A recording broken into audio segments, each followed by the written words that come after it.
বাজি ফাটালে, শব্দবাজি ফাটালে যদি 65 ডেসিবেলের বেশি হয় তার আওয়াজ, পুলিশ ব্যবস্থা নেবে।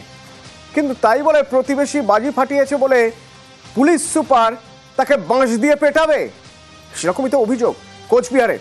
দেখুন ক্লোজ সার্কিট ক্যামেরার ফুটেজে যিনি মারছেন, অভিযোগ তিনি পুলিশ সুপার, বাঁশ দিয়ে পিটিয়েছেন। যাদের পিটিয়েছেন প্রতিবেশী, তাদের ছবি এবার একবার দেখুন। দেখুন হাত ধরে বসে আছেন, কেন না হাতে দাগ, কালশিটে মারের দাগ। রাজেশ আছে আমার সঙ্গে ফোনে। রাজেশ, কার বিরুদ্ধে অভিযোগ, কি পদক্ষেপ হয়েছে এখনো পর্যন্ত? দেখো, কালী পুজোর রাতে প্রতিবেশীকে বাজি ফোটানোর অভিযোগে মারধরের অভিযোগ উঠলো কোচবিহার জেলা পুলিশ সুপার এর বিরুদ্ধে। এই ঘটনার পর কিন্তু এলাকায় যথেষ্ট শোরগোল পড়ে এবং একটি সিসিটিভি ফুটেজে সেখানে দেখা যাচ্ছে এই মারধরের বিষয়টি। তবে কোচবিহার জেলা পুলিশ সুপার এই অভিযোগ অস্বীকার করেছেন। জেলা পুলিশ সুপার দাবি করেন এরকম কোনো ঘটনাই ঘটেনি। উল্টে তিনি বলেন সন্ধ্যা থেকেই এইভাবে বাজি ফাটানো হচ্ছিল এবং নিরাপত্তা রক্ষীরা গিয়ে তাদেরকে সতর্ক করে আসে, তারপরও তারা বাজি ফাটাতে থাকে। এমনকি তার যে বাংলো, সেই বাংলোর ভিতরেও বাজি ফাটানো হয় বলে অভিযোগ এবং কোনো মারধরের ঘটনা ঘটেনি বলে তার দাবি। অপরদিকে যারা অভিযোগ করছেন তাদের কিন্তু দাবি যে মারধর করা হয়েছে এবং তারা আহত হয়েছেন। এই ঘটনায় কিন্তু চাঞ্চল্য ছড়িয়েছে কোচবিহারে। কোচবিহার জেলা পুলিশ সুপার দ্যুতিমান ভট্টাচার্যের বিরুদ্ধে অভিযোগ উঠছে মারধরের। কোচবিহার শহর 9 নম্বর ওয়ার্ড, সেখানে পুলিশ সুপারের বাংলো। ক্লোজ সার্কিট ক্যামেরার ফুটেজ, যে ফুটেজে দেখা যাচ্ছে জেলা পুলিশ সুপার, কিন্তু কাকে মারধর করছেন সেটা দেখা যাচ্ছে না। জেলা পুলিশ সুপার সব অভিযোগ অস্বীকার করছেন। ঘটনা সোমবার রাত 12টা নাগাদ।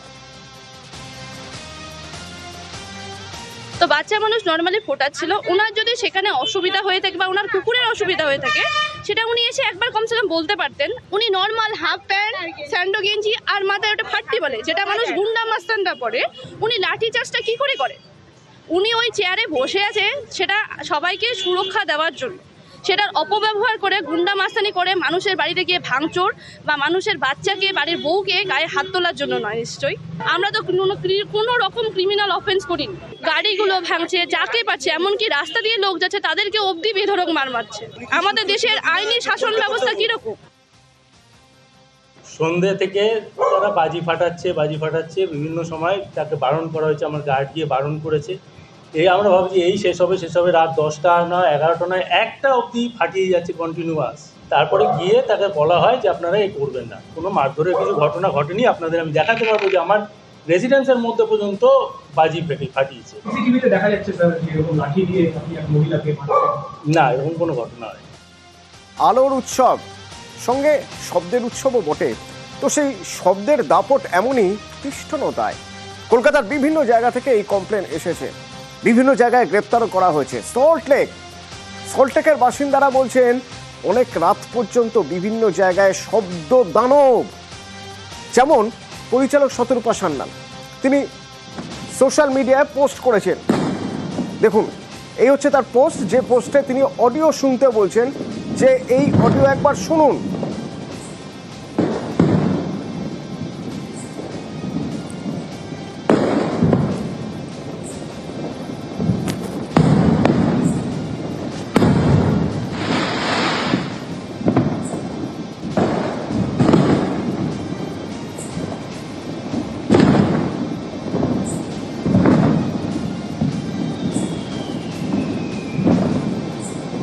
সল্টলেকের সি ব্লকে থাকেন, সি ব্লকে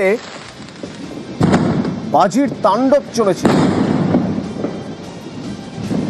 কি বলছেন শতরূপা সান্যাল পোস্ট করে শুনুন।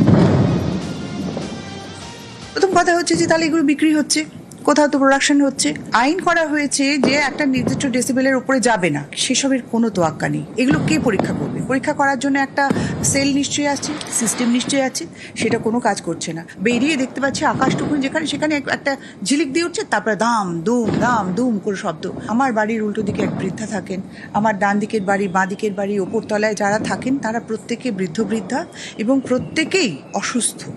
এই মানুষগুলোর কথা কেউ ভাবলো না? রাত্রি 1টা, 1:30, 2টো, 2:30 কোনো বিরাম নেই। মানুষ তার প্রতিবেশীর প্রতি সদয় হোক, শিশু, বৃদ্ধ, এদের প্রতি একটু করুণা রাখুক মনের ভেতরে। এই যেটা হচ্ছে না, এটা মানুষের কাজ না।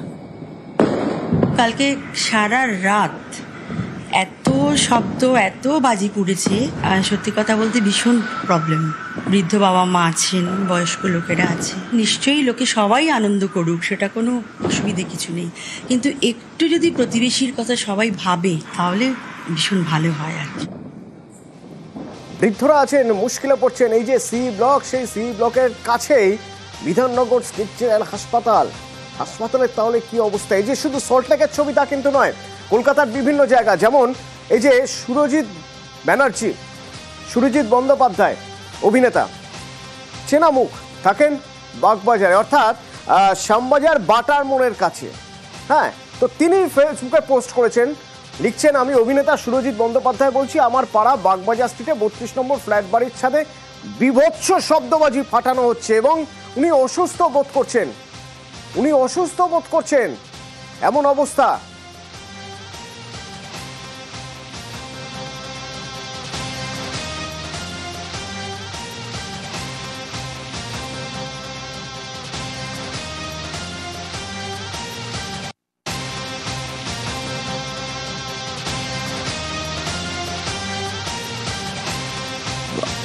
রাত্রির 12টা, তখন একটা বিভৎস শব্দ হচ্ছে, বিকট শব্দ এই চারপাশ থেকে।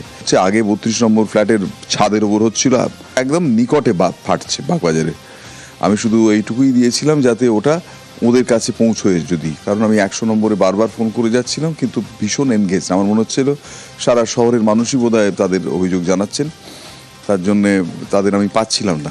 ফলে আমি আজও পুলিশের কাছে, যেহেতু আমি স্বার্থপর আত্মকেন্দ্রিক মানুষ, কিন্তু আজকে দয়া করে যদি একটু সচেতন হন, কারণ এই বাজি ফুরোয়নি, এ বাজি আজও আবার সন্ধ্যেবেলা থেকে বিকট শব্দে বাজবে, তো সেইটা যাতে না বাজে তার জন্যে আপনারা একটু সক্রিয় হন যদি, তাহলে ভালো হয়।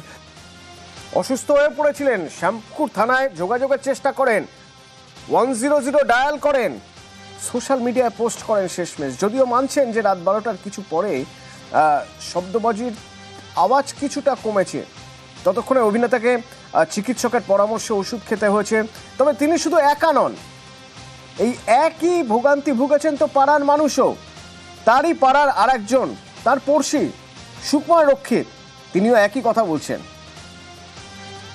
12টার সময় যখন পুষ্পাঞ্জলি দিচ্ছি, মানে এত জোরে জোরে বাজি ফুটছে যে পুষ্পাঞ্জলির মন্ত্র ঠিক শোনা যাচ্ছে না, তাও মাইকে করে বলছে। যখন আমি আবার বাড়ির দিকে যাচ্ছি তখন 1টা বাজে, তখন দেখি রাস্তা পুরো ধোঁয়ায় ধোঁয়া, মানে চোখ জ্বালা করছে, মানে সব বাজি ফাটছে না, অনেক বাজি খানিকটা জ্বলে, মানে এত ধোঁয়া হচ্ছে যে বাগবাজার স্ট্রিটের ওপর যে মানে হাঁটা দেয় বা চোখ জ্বালা করছে। কিন্তু ওই বাড়িতে থেকে ওদের ছাদ থেকে ফেলেছে সেটা মানে আমি তখন বুঝতে পারিনি, এবং বিভিন্ন বাড়ির ছাদ থেকে ফাটছে। অভিনেতা কিন্তু একটা নির্দিষ্ট বাড়ির কথা বলছেন, সেই বাড়ির ছাদ থেকে, উঠোন থেকে বাজি ফাটানো হয়েছে। তো সেই বাড়ির লোকেরা কি বলছেন শোনা যাক। আপনাদের এখানে বাজি ফেটেছে কালকে? হতে পারে, নিশ্চয়ই বাজি ফেটেছে, না হলে তো উনি বলবেন না। কালকে পুলিশ এসেছিল, ওই জন্য তো। পুলিশ এসেছিল? হ্যাঁ। কখন এসেছিল? রাত্রিবেলা পুলিশ 11টার সময় এসেছিল, তারপরে হয়তো নিশ্চয়ই ফেলেছে, নাহলে তো সুরজিৎ করবে না। পুলিশ আসার পর পুরো একদম কমে গেছে। নেতা সুরজিৎ বন্দ্যোপাধ্যায়ের অভিযোগের পর শ্যামপুকুর থানা থেকে পুলিশ আসে 32 নম্বর বাগবাজার স্ট্রিটের বাড়িতে, এবং তারপর সেই বাজি ফাটানো বন্ধ হয় বলে স্থানীয় বাসিন্দাদের দাবি। তবে সুরজিৎ বাবুর আবেদন যে আজও দীপাবলির রাতে যেন এই শব্দবাজির আতঙ্ক না থাকে, সেই আবেদন পুলিশ প্রশাসনের কাছে করেছেন তিনি। এখন দেখার আজ দীপাবলির রাত কেমন কাটে। ক্যামেরায় রাজীব সিংয়ের সঙ্গে বিশ্বজিৎ সাহা, নিউজ 18 বাংলা।